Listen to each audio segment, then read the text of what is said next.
Woo! Magandang araw mga pare, ako nga pala si Paring RJ at welcome dito sa Paring RJ TV. Naku, malupit ang pag-uusapan natin ngayon mga pare dahil si Marcos ay lumabas na. Ay nako. Pero hindi tayo sure kasi may mga nagsasabi na dati na daw yun at lumang video daw yun, inedit lang. Hindi natin sure o hindi natin alam kung totoo nga yun. At hindi rin natin alam kung totoo yung sinasabi ng iba. Hindi pa, wala pang confirmation dyan. Dapat may mag-ano yan Hayaan muna natin sila mga pare. Hayaan muna natin sila magsabi kung totoo ba yan o hindi. O kung may ebidensya ba sila na magsasabi na ito ay hindi totoo. O ito ay edit lang. Hayaan na po natin sila Hayaan muna natin sila. Huwag tayong magpadala sa ating damdamin mga pare Ayan ang sinasabi ko. Baka mamaya kasi ang siste nila ngayon parang kakasuhan na nila yung mga nagpo-post o nagpapakalat na si Bongbong Marcos daw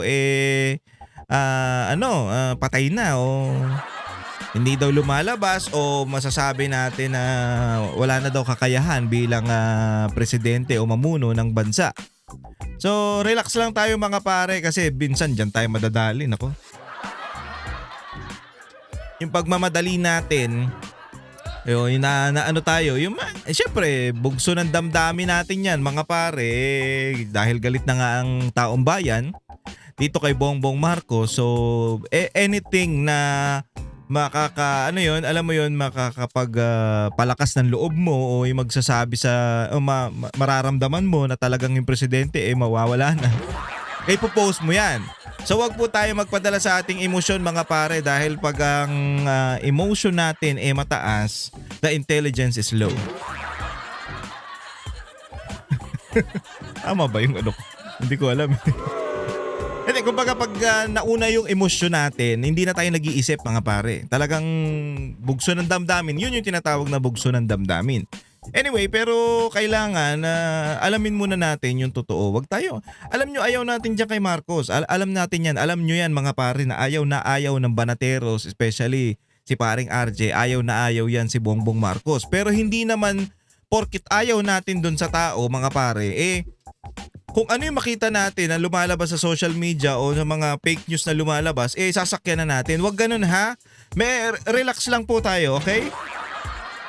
Alam ko frustrated ang mga Pilipino, frustrated kayo mga pare sa nangyayari sa ating bansa, lalong-lalo na sa pagtaas ng ating gasolina at yung ating mga sekretary parang wala pa rin ginagawa, puro nga lang ang nangyayari. Isipin nyo to, tinanong yung sekretary kung kaya pa bang bumaba yung presyo ng gasolina, hindi niya alam. Ang dami niyang palusot. Oo, hindi lang. Bigyan nyo kasi ng ang problema kasi sa administrasyon to mga pare, walang assurance Walang assurance yung taong bayan sa mga pwedeng mangyari sa mga susunod. Kagaya na lang ng ikumpara natin yung COVID-19. Nung panahon ni Pangulong Duterte. Kaya kampante ang mga Pilipino nun kasi meron sila nakukuhang tulong mula sa gobyerno at merong assurance si Pangulong Duterte na kukuha tayo ng vaccine. 'Di ba? Magkakaroon tayo ng vaccine para makalabas na tayo lahat at makabalik na doon sa dati nating trabaho o yung dati nating mga ginagawa. So ang daming nangyari nung dumating yung pandemic na yan. Pero may assurance tayo na tumutulong ang gobyerno nung panahon na yun. Ngayon, anak ng hayop. Wala tayong makitang wala tayong makitang pag-asa dito sa ating gobyerno na ng administrasyong Marcos, 'di ba? Wala tumataas yung gasolina. Anong sinasabi? Kung anong sinasabi nyo, ang kailangan namin assurance. Hindi namin kailangan ng paliwanag nyo. Oo, alam na namin na may mga bagay na paliwanag kung bakit tumataas yung gasolina natin. Alam namin yan, oo. May gera sa Middle East. Pinagbabawalan o hinaharangan yung daanan na mas malapit para mas maahatid yung oil natin dito sa Pilipinas. 'Di ba?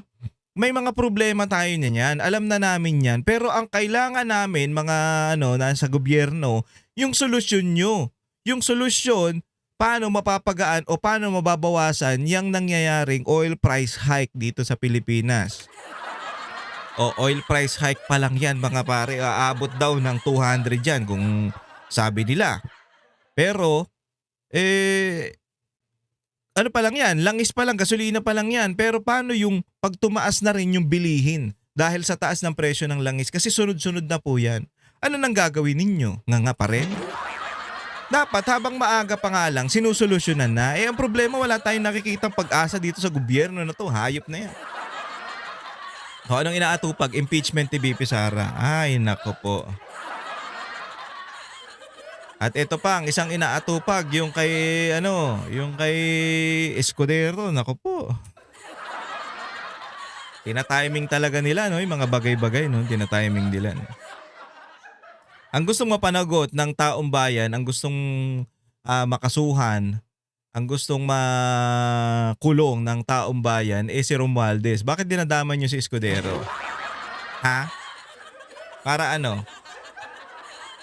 Nako, ewan ko sa inyo. Mamaya papakita ko sa inyo at papaliwanag ko sa inyo kung walang sense yung sinasabi nila na magkasabwat si Romualdez at Escudero. Wala eh. Hayop na talaga na yan, oh. Okay. Pero bago tayo mag-umpisa mga pare, please subscribe to my channel at huwag kakalimutan mag-share at mag-likes ng mga ating mga videos. Hello po muli sa ating mga kababayan na sa ibang bansa. Lalong-lalo na dyan sa Middle East. Mag-ingat po kayong lahat dyan at dasal-dasal lang po mga kababayan para sa ating kaligtasan. At ganoon din po sa Pilipinas, mga kababayan natin dito sa Pilipinas, ingat-ingat po kayong lahat, ha? At napakalala na nangyayari sa atin. Tinatawanan lang natin yan pero grabe na. Nakita niyo ba yung isang interview ng driver na kumakain? Tapos in-interview ng I think News 5 yun. Sabi nila sabi niya parang pinatay nyo na kami sa kalsada sa taas ng bilihin. Hayop na yan. Kawawa eh. Kawawa talaga mga kababayan natin pero wala tayong magagawa at kundi ang maghintay na lang at gumawa ng sarili nating diskarte sa buhay dahil wala tayong aasahan sa gobyerno to. Nako. Papabuntong hininga ka na lang sa mga nangyayari sa bansa. O panoorin natin to mga pare. Ito yung balita patungkol dyan kay Romualdez at kay Escudero na magkasabwat daw. Kakasuhan ng plunder ng Ombudsman sina dating Senate President Bakit? Jesus Escudero at House Speaker Martin Romualdez. Live mula sa TV5 Media Center, nangunguna sa balita si News 5 Justice Correspondent Camille Samonte. Camille, anong basehan ng isasampang kaso sa dalawang dating leader ng Kongreso? Jiggy, ayon kay Ombudsman Boyeng Remulla, lumalabas sa kanilang investigasyon na nagsabwatan umano sina dating Senate President Cheese Escudero at dating House Speaker Martin Romualdez sa Pandarangbong. Kaugnay pa rin yan ng flood control scam. Sa Mayo nakatakdang isampa ng Ombudsman ang kaso sa Sandigan Bayan. Bukod sa Unang-una para nag-away to Nag-away tong kasi parang inuutusan ng Congress, ng Kamara itong Senado na ituloy nga yung impeachment. Binalik ng Senado yung impeachment diyan sa Kamara. So nag-aaway talaga yan. At si Escudero mga pare, si Cheese Escudero, si Senator Cheese, ang unang nagbanggit hindi naman una pero siya yung talagang nagsabi na the name that you cannot be mentioned. Na hindi mo pwedeng banggitin to kasi pag binanggit mo to, yayariin ka. So siya ang nagsabi niyan. O, di ba, alam nyo naman yan, niyari din yan si Escudero kung ano-ano sinasabi dyan. Hanggang sa wala namang silang ebidensya, wala namang silang maipakita. Ngayon, bandang huli, magkasabwat pa daw ang hayop na yan. Magkasabwat pa daw itong si Romualdez at saka itong si Escudero sa Pandarambong. Kaya kakasuhan daw ng plunder nito ni Ombudsman. Hayop, no? Putang ina parang ano lang yan mga pare. Isipin nyo to, si Villanueva, naulit na naman. May pattern talaga eh. Isipin nyo mga pare si Villanueva noon, binabanatan si Zaldico, di ba? Nagsasabi na merong mga korupsyon, merong mga flood control project na substandard tsaka ghost project. Ayun ang sinasabi ni Villanueva noon. May mga balita tungkol dyan. Dinidurog niya si Zaldico. Tapos bandang huli, ang investigasyon nila, si Zaldico daw at itong si Villanueva, magkakampi. Hayop na yan. May nakukuha daw si Villanueva dito kay kay sino ba to? Si Zaldico. 'Di ba? Na 1%, gumaganon pa nga sila. Putang ina, kung ikaw, kung ako, mga pare, isipin nyo to, eto lang ang pattern eh. Kung ako, ganon din dito kay Escudero kung ako, halimbawa ako si Villanueva, tapos nakakakuha ako kay Zaldico, di ba? Meron akong pakinabang dyan. Bakit ako magsasalita ng bagay na magtuturo o magbubunyag doon sa pinapakinabangan ko, di ba? Putang inang yan, gago ka ba? Nakikinabang ka doon, malamang ikaw matuturo ka din pag nagsabi ka doon sa mga bagay na yon. Halimbawa, dito nga sa flood control, puta, nakikinabang ako sa flood control sa growth project na yan eh. Bakit ko sasabihin na na may kinalaman tiyan si Zaldico, di tinuro din ako niyan. Ganon, di ba? Ganon kasimple. Kaya putang ina, ginagago na naman tayo ng ng gobyernong to patungkol dito. Yung ombudsman, si Remulla, alam na natin yung karakas niyan. Gagaguhin na naman yung ginawa nila, yung narrative nila doon kay Villanueva at saka kay Zaldico. Eto naman si Escudero at si Romualdez, hayop, na magkasabwat daw. Ganun din eh, tinira ni Escudero, mamaya papakita ko yung video, tinira ni Escudero itong si Romualdez, dinidiin niya na ng dinidiin. Tapos bandang huli magkasabwat pa pala sila. Ano yun? Di tinuro ka nung mama, nakasabwat mo, di ba? Halimbawa, dinali ko yan si ako si Escudero, tapos si Romualdez. Di ba, dinali ko ng dinali, kasabwat pala ako. Malamang si Romualdez magsasalita, kasabwat ko naman yan eh. Di ba, ganun tayo ginagago nitong ombudsman na to. Ha? Etong sa ombudsman yan si Remulla. Ganyan na tayo tinatarantado. Putang ina, paano magkakaroon ng kaugnayan? Nag-aaway nga yan dalawang yan. Wag nyo sabihing lang yun.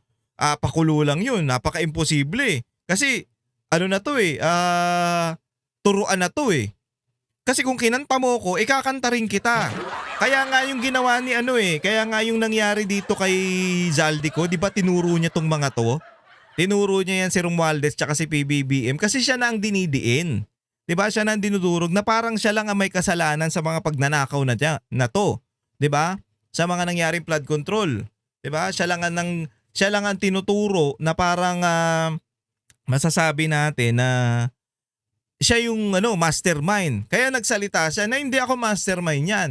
Si Martin Romualdez yan tsaka si Bongbong Marcos. Kasi nga nagdidiinan na, nagtuturuan na. Ang labo eh. Ang labo talaga mga pare. Sa pagkakadawit ni na Escudero at Romualdez sa flood control scam, posible rin daw na nilabag nila ang batas sa pagbuo ng 2024 at 2025 national budgets. Sinabi noon ni dating DPWH yan na naman. Secretary Roberto Bernardo sa Senate Blue Ribbon Committee na nagbigay siya ng 160 million pesos kay Maynard New na umano'y bagman ni Escudero. Okay, yan pa isa. 'Di ba? Lagi na lang tong ganto. Meron pa. Ang dami nitong dinawit nito ni Bernardo. Kaya nga wala Tapos safe siya ngayon, 'di ba? Safe siya mga pare. Ang daming dinawit ni Bernardo. Hindi nga niya pinangalanan si Romualdez noon eh. Hindi niya binanggit si Romualdez. Ang binanggit niya puro mga senador. Sino? Si Binay, si Grace po. Kasama pa nga si Grace po. Sino pa? Ayan nga, yung nakulong na si Senator Bong Revilla. Tapos marami siyang binanggit na senador. Puro senador ang binabanggit niya. Tapos mapapansin yung mga pare, yung mga binanggit niyang senador, yun malapit sa mga Duterte. Hindi, sabihin na natin hindi malapit. Kumbaga, mas dahil sa pagiging patas nila, mas papaboran nila yung hindi pag-impeach ni VP Sara. Kaduktong din to ng impeachment mga pare. Kasi tignan nyo, kaya bumalik yung article of impeachment dun sa Kamara, di ba? Dahil sabi ni Escudero, hindi tama yan. Well, abogado to at pinanigan naman ng Supreme Court yung unconstitutional nga yung impeachment ni VP Sara, yung una. So, tama yung desisyon ni Chis Escudero na ibalik dahil nga sablay-sablay. Ngayon, pagdating sa botohan, babawasan talaga nila yung mga masasabi natin na hindi man to si Escudero Duterte, pero dun to sa tama. Hindi yan papabor sa impeachment ni VP Sara na wala namang tuturan. Diba? Ginagamit lang yan para nga naman pagdating ng 2028 wala nang kalaban ang papatakbo ng administrasyon to. Naniniwala kayo kay Bernardo? Putang ina, ito yung nagnakaw na nagbalik ng pera. Tapos pagbalik ng pera, okay na, safe na kagad. Si New ay isa rin sa mga campaign contributor ni Escudero. Oh. Dati na rin sinabi ng ombudsman na may nadiskubre silang money trail o paggalaw ng pera papunta kay Escudero matapos aprobahan ang 2025 national budget. Kasama rin si Romualdez sa mga nabanggit sa pagdinig ng Senado na tumanggap umano ng milyong pisong kickback mula sa flood control projects. Narito ang pahayag ni Ombudsman Remulla. It's actually the way that the budget was passed upon by the two houses and how many things have been implemented because of that. Wala naniniwala dito kasi yung pagiging ombudsman niya lang mga pare alanganin na eh. Hindi na tama eh. Unconstitutional na eh. Tapos nandyan siya ngayon. At Camille, may payag na ba ang kampo ni na Escudero at Romualdez? Jiggy, wala pang bagong pahayag na inilalabas sina Escudero at Romualdez pero dati na rin nilang itinanggi na sangkot sila sa flood control scandal. Ayon kay Ombudsman Remulla, marami pang miyembro ng Kongreso ang posibleng sampahan ng kaso sa mga susunod na buwan. Titignan din daw nila kung may mga paglabag sa budget process sa panahon naman ni dating House Speaker Lord Alan Velasco noong Duterte administration. Ayun ang sinasabi, lumabas sa tawas mga pare. Ano na naman, Duterte na naman. Diba? Putang ina, Duterte na. Bandang huli, Duterte na naman na may problema. Hayop na yan. Talaga ito si Boying, oh. Talagang lahat ng bagay, kung pwedeng idikit sa mga Duterte, ididikit talaga sa mga Duterte. Hayop. O, kita mo? Politikong-politiko ang animal eh. Ang ombudsman ay hindi dapat politiko. Unang-una. Kasi magkakaroon ng kulay, oh. Tignan mo, nangyayari ngayon, oh, 'di ba? Kulayan na ng kulayan. Samantala, Jiggy, nagbabala naman si Remulla kay House Secretary General Cheloy Garafil na sundin ang sabina ng Ombudsman para ilabas ang Statement of Assets, Liabilities and Net Worth o SALIN ng ilang kongresista at empleyado ng Kamara. Kasama dyan ang SALIN ni dating House Deputy Secretary General Sofonias Gabonada na nagsilbi sa termino ni Romualdez bilang House Speaker noon. Kung hindi pa raw susundin ng Kongreso ang sabina ng Ombudsman, ipasususpindi ni Remulla sa posisyon si Garafil. Jiggy? At lutang na nga ang pangalan nung si Gabonada. Ang tawag nila dyan ay si Ponyong dyan sa Congress. At itong si Ombudsman Remulla ay pinapasampina ng House Justice Committee kaugnay sa SALN naman ni VP Sara. Ano ang plano dito ni Ombudsman Remulla? Jiggy, susunod naman daw ang ombudsman dito nga sa sabina sa kanya ng House Justice Committee. Pero paglilinaw niya, ang SALN custodian ang magdadala nito sa pagdinig ng komite. Siya rin daw kasi ang mas nakakaalam sa mga detalye na hinihingi ng House Justice Committee. Muna ang latest, balik sa'yo. Yan ang ulat ni Camille Samonte, live mula Talagang sa ano TV5 Media Center. Mga kapatid, Talagang gigil na gigil sa impeachment ni VP Sara. Talagang pinipilaya na yung mga senador na pwedeng kumampi o bumoto doon kay VP Sara na sa impeachment nga na yan. So talagang mababawasan yung kakampi o yung mga senador na talagang tumatayo sa paninindigan o tumatayo sa tama. Talagang uubusin nila yan kasi wala na si Senator Bato, di ba? Tapos ang isa pa nilang si Villanueva.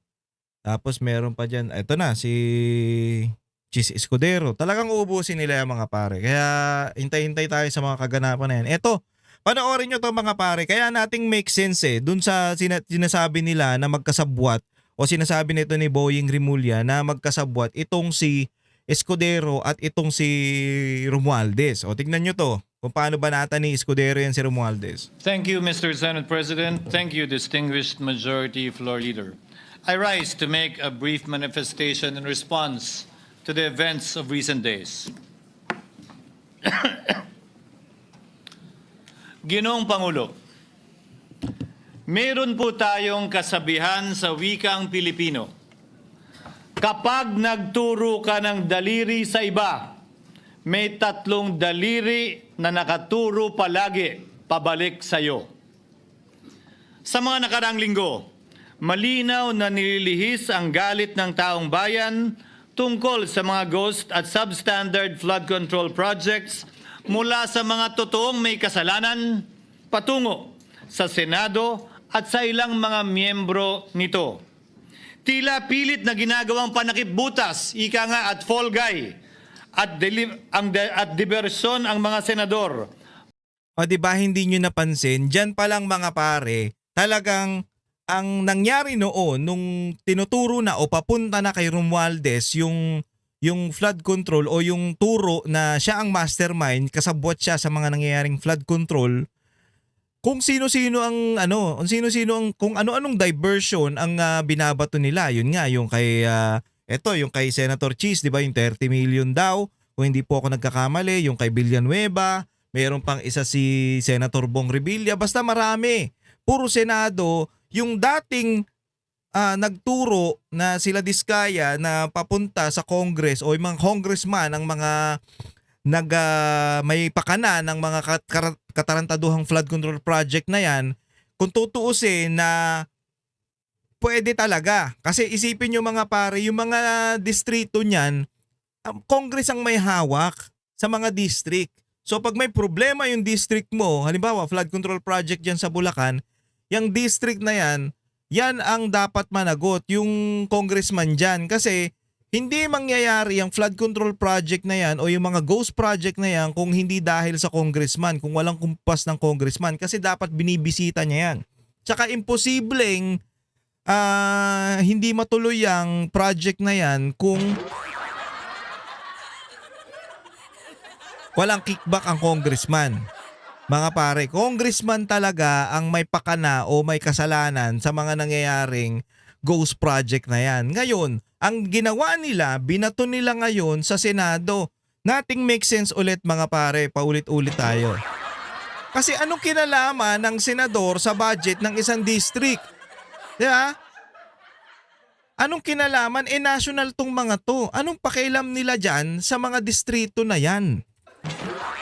Wala silang say dyan, wala silang hawak dyan, hindi nila pwedeng hawakan yan kasi ang may hawak niyan, yung Kamara at yung mga district congressman.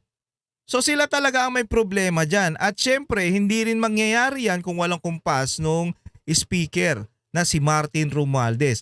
At binabanatan to ni Senator Cheese Escudero. Isipin nyo to mga pare, kung kakampi nito o magkasabwat itong si Escudero at yan si Romualdez sa mga masasabi natin na flood control o mga ghost project, hindi niya babanggitin, hindi niya babanatan yan. Diba?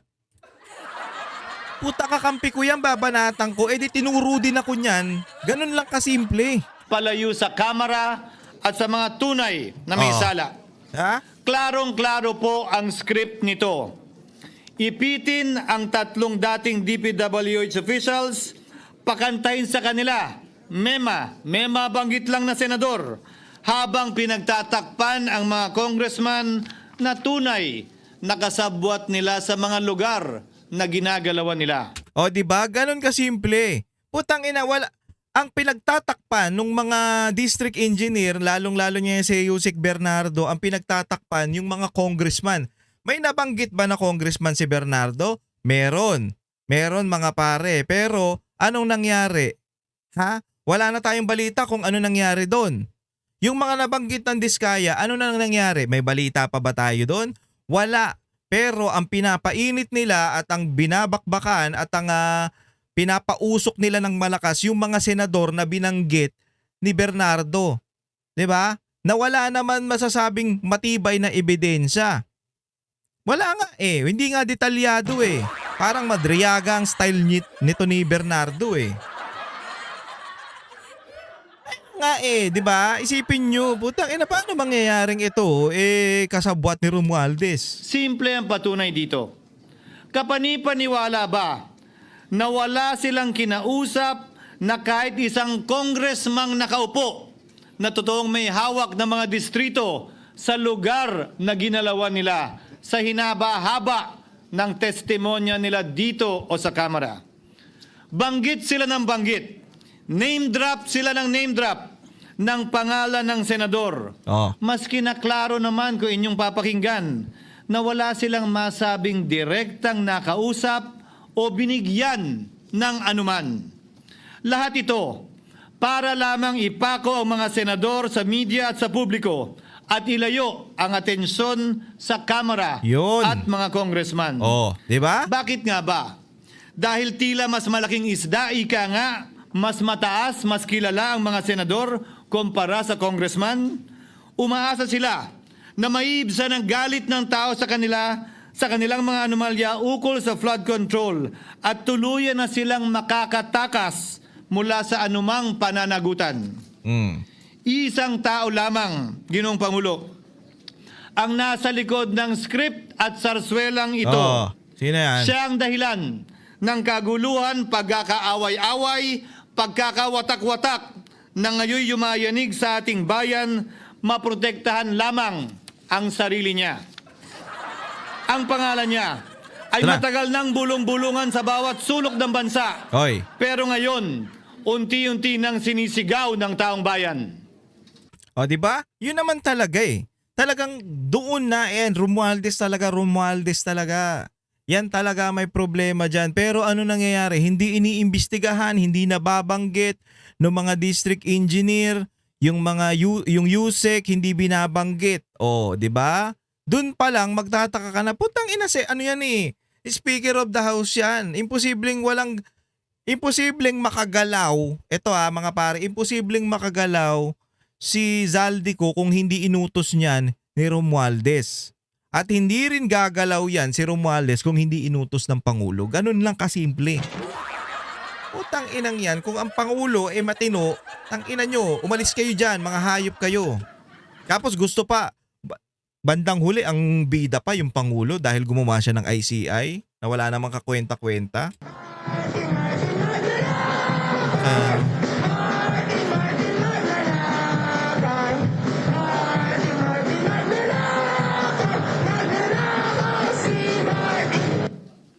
Aha. Pero Ginoong Pangulo, minamahal kong kasamahan, bakit tila sa Kamara, dito mismo sa Senado at sa ilang media ay hindi pa din nila kayang sambitin ang pangalan niya? Yun. Pues, sasabihin ko, Ayan na. Martin Romualdez.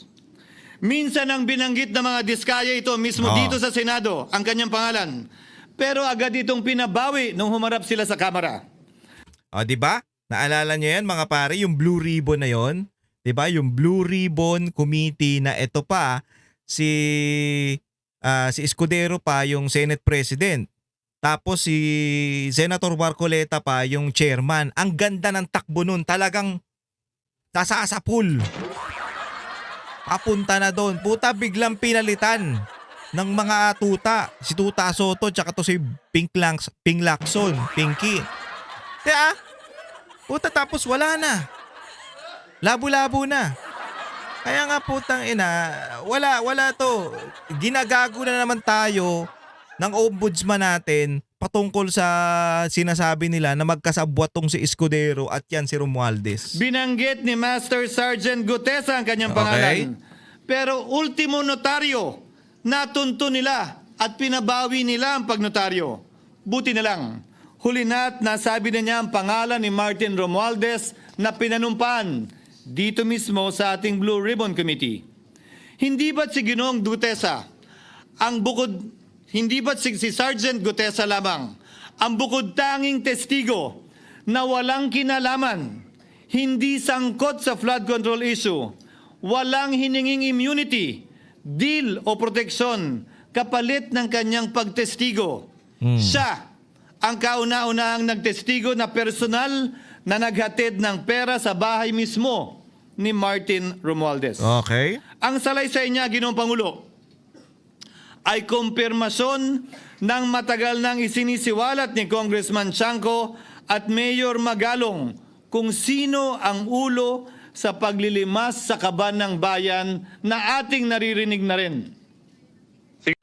O, di ba? 13,803,693 with Congressman Saldico as proponent. For the record, ang binabanggit po nating Representative Elizalde ko, siya po yung chairman ng House Appropriations Committee. Walang kaduda-duda yan. Ito nga, hirap na hirap silang banggitin pa yung isa sa mga mastermind nila dyan, si Saldico. Hirap na hirap pa silang banggitin. May isa pang mas mataas sa kanya? Hindi naman gagalaw yun kung walang... Siyempre, hindi naman gagalaw yun kung walang pahintulot yung mas mataas sa kanya. Which is the House Speaker. O, yun lang mga pare ha, yun na lang. So, nakita nyo. Doon pa lang, kita na natin na putang ina, kalokohan talaga itong inaano ni Remulla. O, ito pa yung isang ito yung medyo maiksi. Pakita ko lang sa inyo, ito yung highlights eh. Bakit hindi sinasama si Martin Romualdez sa anumang investigasyon? Okay? DOJ man, NBI man, AMLAC man. No ako po ay pinuntahan. No ako po ay dumalo sa imbitasyon ng ICI. Oh, pumunta yan bilang ha. resource person. Binanggit ko at tinanong ko din ito sa kanila. Ganito ba katindi ang kapangyarihang hawak ni Martin Romualdez? Na bagaman hindi Oh, pero pumunta si ito yung wala pa, yung siya pa lang ang inimbitahan dyan sa ICI. Pumunta yan dyan at hinarap niya yung mga akusasyon sa kanya. Wala namang nangyari dahil hindi naman nirekomenda ng ICI na kasuhan itong si Senator Escudero. Wala. Dahil wala naman sila mapakitang ebidensya. Ngayon, nung mga nakaraan, in-invite din yung anak na si Sandro Marcos at itong si Speaker, di ba, Romualdez, na nakita nga natin na pumayat. Inimbitahan, pero putang ina, sobrang bilis. Sobrang bilis at parang kasing bilis ni Flash. Na pinatawag doon at konting tanungan lang, okay na, umuwi na. Ganong katindi, tas wala na. Oh. Anong kwenta niyang ICI? Di ba? sa speaker, tila the name that cannot Ayan be na, mentioned oh. pa din siya.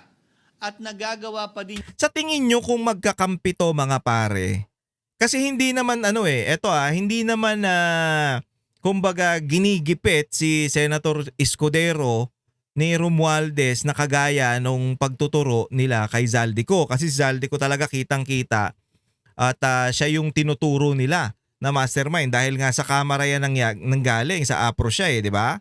Appropriation. So, hindi nila magawa yung ginawa nila kay Escudero kung talagang ito ikakampi nila. Imposible, mahirap gawin.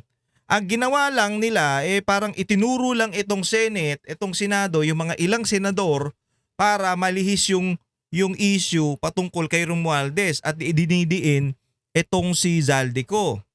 Pero ang taong bayan matalino na. Hindi na nagpapadala sa mga kagaguhan nila, sa smokescreen nila, 'di ba? Isa pa nga diyang nila kay Pastor Kibuloy, 'di ba? Si Pastor Apollo Kibuloy, lagi nilang pinapalabas sa media. Yung hawak na media outlet ni Romualdez, laging si Pastor ang hinaharap nila na bakit? Out of nowhere, bigla niyong ilalabas si Pastor na porket natuturo na kayo. 'Di ba? Ganun katindi, ganun ang diversion nila nung panahon na to. At eto na nga, eto si Escudero tinuturo nga na dinidiin si Romualdez na siya naman talaga ang diyan. Dahil binanggit na nga yan ang Diskaya at ni Gutesa. Tsaka si Zaldico. 'Di ba? Sila ang mga mastermind diyan. Pero bakit hindi iniimbestigahan itong si Romualdez? Puro na lang kay Zaldico at bandang huli nagtuturo pa si Bernardo ng mga ilang senador at pinakulong na nga si Senator Bong Revilla. Yan yung sinasabi ni Senator Escudero, kung ito talaga kakampi ni Romualdez, mananahimik na lang to. Kasi madadamay siya pag nagkataon. 'Di ba? Ganun talaga yun. Kung kakampi mo yung isang tao, mananahimik ka na lang. Sige. Ba't naman si Zaldico anong tawag dito? Ba't naman si Zaldico nagturo? Bakit siya magtuturo? Ha? ang ginagawa kasi sa kanya, siya na lang ang pinapalabas na siya ang mastermind ng lahat ng pagnanakaw. O kaya nagsabi siya, ito ebidensya ko. O. Si Escudero, mananahimik lang to kung kakampi niya yung mga yun. Kung ayaw niyang pati siya madamay. 'Di ba? Nagsasalita siya laban kay Romualdez 'di ba? Kasi binadarag sila diyan sa Senado, lagi na lang sila tinuturo. Tapos yung article of impeachment binalik nila, tapos parang galit si ano yan, 'di ba? Parang naglabas ng video yan si Romualdez na galit siya sa sa Senate. Ang nais niya kaugnay sa isang mapamiling hustisya o selective justice. Halimbawa, bakit ang daming kondisyon bago ipasok ang mga diskaya na nagpangalan sa maraming congressman sa witness protection? Pero pag si Alcantara, Hernandez at Bernardo, walang ganong kaparehong. 'Di ba? Kita nyo? Puta, etong si Diskaya, kaya ayaw natin dyan sa Diskaya, wala tayong pakialam dyan, mga demonyo din yan kung tutuusin. Etong si Diskaya, mga congressman ang binanggit, na which is magigets mo kung bakit, kasi sila naman talaga yung may hawak ng mga distrikto, 'di ba? Tapos ayaw silang ipasok sa witness protection program, ayaw. Pero nung panahon o yung sila Bernardo Alcantara at sila Bryce na ang nangyari, putang ina, nagbanggit ng mga senador, biglang okay, witness protection program, pasok. 'Di ba? Senador ang binanggit na wala namang kinalaman diyan sa mga distrito na 'yan. Tapos bandang huli, Congress pa palang sila pa ang nakapasok sa witness protection program. 'Di ba? Wala na, hindi na makukulong yung mga yan, ha? Safe na yan sila. Pero, eto mga pare, umamin yan na nagnakaw yung mga yan. Paano? Nagbalik sila ng pera. Yung binalik nilang pera, malayo dun sa mga ninakaw nila. Bakit hiniling agad ang freeze order di umano para sa asset ng mga name drop na senador? Pero maliban kay Congressman Zaldico na mukhang nilalaglag na nila, ni isang congressman walang request para sa freeze order. Di ba? Ang galing. Pagdating naman kay Martin Romualdez na dineliveran ng bilyong piso sa bahay mismo niya, ang sabi ay, quote, "We will work on it lang." Bakit interesado ang lahat sa 6 na senador na idadawit di umano ni Bryce Hernandez na handang-handa tayong alamin sana kung sino-sino sila para mapagpiestahan natin sila? Pero nung sinabi ni Bryce na hindi pala senador, kung hindi kongresista lamang ang papangalanan niya, biglang naglaho ng parang bula ang atensyon. Di ba? Parang wala na nagtanong. Parang wala nang interes para alamin, sino-sino nga ba yung mga yan? Di ba? Ganon katindi ang nangyari dito sa flood control na to. Talagang sinarado nila pag sa congressman ang babanggitin nyo, hindi po pwede, hindi natin pag-uusapan yan. Pero nung binanggit yung mga senador, anak ng putya, kaliwat kanan yung media. Kaliwat kanan yung mga vlogger na tanga. Diba? Kaliwat kanang, sige, mga senador pala yan. Ano kayo ng senador kayo naman pala. Puta, pero yung mga congressman na hindi nabanggit o hindi kilala, wala na, naglaho na parang bula. Ito kasi mga pare, ang mga senador kasi kilala yan. Buong bansa yan. Kilala sa buong mundo yan. Unlike dito sa mga congressman na to, may mga party list yan na parang bigla na lang sumusulpot, kagaya niya ni Percy. Pukin ng ina, bigla na lang sumulpot yan, tabingi na yan eh. Nagulat tayo, may nakatabingi na dyan sa Congress eh. Putya, party list pala yan. Ewan ko, party list ba yan? Tangina, hindi naman nila nire-represent yung mga title ng party list nila. Ano nire-represent nila? Impeachment ni VP Sara.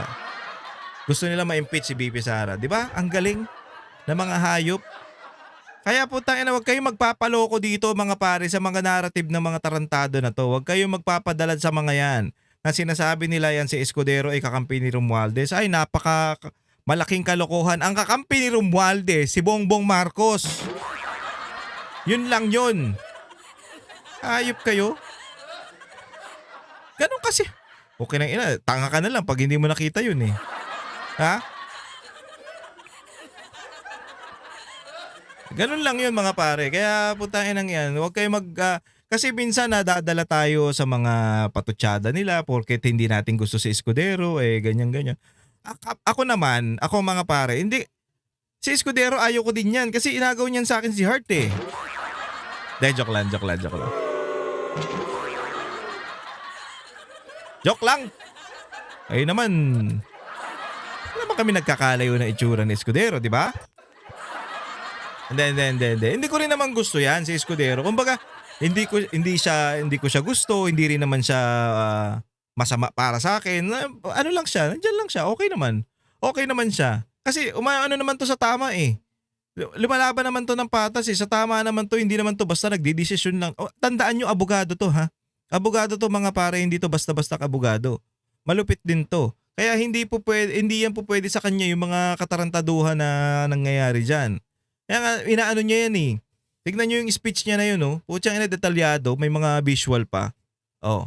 Yun ang dapat na tularan ni Anticler na ganun katindi magsalita. Ganun katindi Sa bagay, mahirap kasi yung ginagawa ni Anticler, mahirap eh. Ipagtatanggol niya yung mali. Si Escudero, madali sa kanya yan kasi nasa tama siya. Si Anticler kasi medyo kailangan niyang baliin eh. Kailangan mong baliin para magmukhang tama yung mali. Di ba? Speaking of Anticler, dahil daw, ano ba dahilan kung bakit namamayat nga daw si Bongbong Marcos? Ito daw yung dahilan mga pare. Panoorin natin to. Sa ibang balita, pinaliwanag ng Malacanang kung bakit namayat si Pangulong Bongbong Marcos sa programang Long Conversation ng One News. Sinabi ni Palace Press Officer Claire Castro na hindi palakain ng Pangulo mula nang madiagnose siyang may diverticulitis o yung impeksyon at pamabaga sa bahagi ng bituka. Nag-iingat lang daw ang Pangulo para hindi bumalik ang kanyang sakit. Kumakalat ngayon sa social media mga post na nagtatanong kung nasaan ang Pangulo. May mga balibalita rin na ospital umano si PBBM. Pero fake news yan ayon sa palasyo. Sasampan daw na reklamo sa DOJ sa susunod na linggo ang mga nagpapakalat nito. Ayan. Puta, mas yun yung inano nila. Mas una nilang kakasuhan yung masyadong medyo tinamaan sila dito eh. Medyo alam mo yun, nasaktan, tapos napikon, onion skin ng mga tarantado. Kaya magkakaso na sila dun sa mga nagpapakalat ng fake news. Actually, hindi naman nagpapakalat ng fake news. Yung iba talagang fake news o medyo below the belt na. Pero yung iba kasi dyan, nagtatanong, nasaan ang Pangulo? Ganyan din naman yung ginawa nila kay Pangulong Duterte. Na atat sila na umupo si Leni Robredo. Nakita naman natin. Naglabas naman si Pangulong Duterte ng medical bulletin. Yun ang hinihintay natin. Maglabas ng medical bulletin itong si Bongbong Marcos. Eto mga pare meron ako napanood yung kay Attorney Neil Abayon. Ang sinasabi niya, hindi naman kailangan mamatay ng presidente para makaupo si VP Sara. Ang kailangan kasi malaman na kaya pa ba o capable pa ba yung presidente na magtrabaho, na kaya niya pa ba ang gampanan yung trabaho niya. Ang mangyayari, pag hindi kaya, magpapagaling yung presidente, tapos ang acting president na yung vice president niya, which is si VP Sara nga ngayon. 'Di ba? Wala namang problema. Tapos, andyan pa rin ang presidente, OIC lang si VP Sara na siya ang hahawak ng presidency, pero hindi pa siya totally presidente kasi buhay pa nga ang presidente, nagpapagaling lang. Nasa konstitusyon yan mga pare, Article 11 yata. Basta na hindi ko na jot down yung yung mismong batas na yon nasa konstitusyon. So, ang tendency, magpapahinga ang presidente, magpapagaling, habang nagpapagaling ang presidente, si VP Sara muna ang magiging presidente. Ngayon, pag bumalik na yung lakas ni Marcos o gumaling na si Marcos dun sa sakit niya, pwede nang ulit bumaba si VP Sara, maging vice president ulit, at si Bongbong Marcos tatayo na ulit bilang presidente. Ganon kasimple mga pare, hindi kailangan mamatay ni Bongbong Marcos. Kumbaga, magte-take over lang nung trabaho ng presidente yung vice president. 'Di ba? Ganun lang 'yun. Pero hindi ibig sabihin noon kumbaga parang dahil bumaba na si Marcos o tinake over ni BP Sara yung trabaho ni Marcos bilang presidente, automatic na kagad na presidente na si BP Sara. Siya lang ang maghahawak nun. Presidente siya habang nagpapagaling si Bongbong Marcos. Pero hindi ibig sabihin nun na siya na talaga. Ang mangyayari, pag gumaling na si Bongbong Marcos, pwede na ulit siyang maging presidente. Ang problema kung di gumaling. Kaya nga nila tinatago to mga pare. May usap-usapan, di ko alam kung si Atty. Guanzon ba yung nagsabi no na nag-post no na ganito rin yung ginawa ng tatay nila si Marcos Sr. na tinago yung kalagayan ni Marcos Sr. sa taong bayan kasi ayaw nilang bitawan yung pagka-presidente. Ayaw niyang bitawan na parang sinusurvive lang nila. Ang dinig-dinig ko mga pare, ito bali-balita lang hindi ko sinasabing ito totoo, chismis-chismis lang mga pare mahilig naman kayo dyan Ang chismis daw mga pare, sinusurvive na lang daw ito ni Bongbong Marcos na matapos tong termino niya. Sinusurvive na lang, gusto na lang matapos tong termino, ayaw talagang hayaan si BP Sara na humawak ng presidency. Yun daw ang kwento-kwento dyan. Excuse me. So kaya ayaw nilang maglabas ng medical bulletin at ayaw nilang ipaalam sa taong bayan kung ano talaga yung totoong kalagayan ni Bongbong Marcos.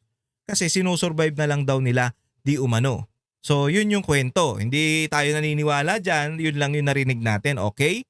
So wag basta-basta magpapaniwala. Tayo naman, iniintay natin yung totoo para malaman natin kung talagang okay pa ba yung presidente natin na magpatuloy sa pagiging presidente. Kung hindi, yun naman na nasa konstitusyon. Pag hindi na kaya ng presidente, yung BP presidente talaga ang BP presidente, vice president ang magte-take over ng presidency, 'di ba? Ganun lang kasimple 'yun.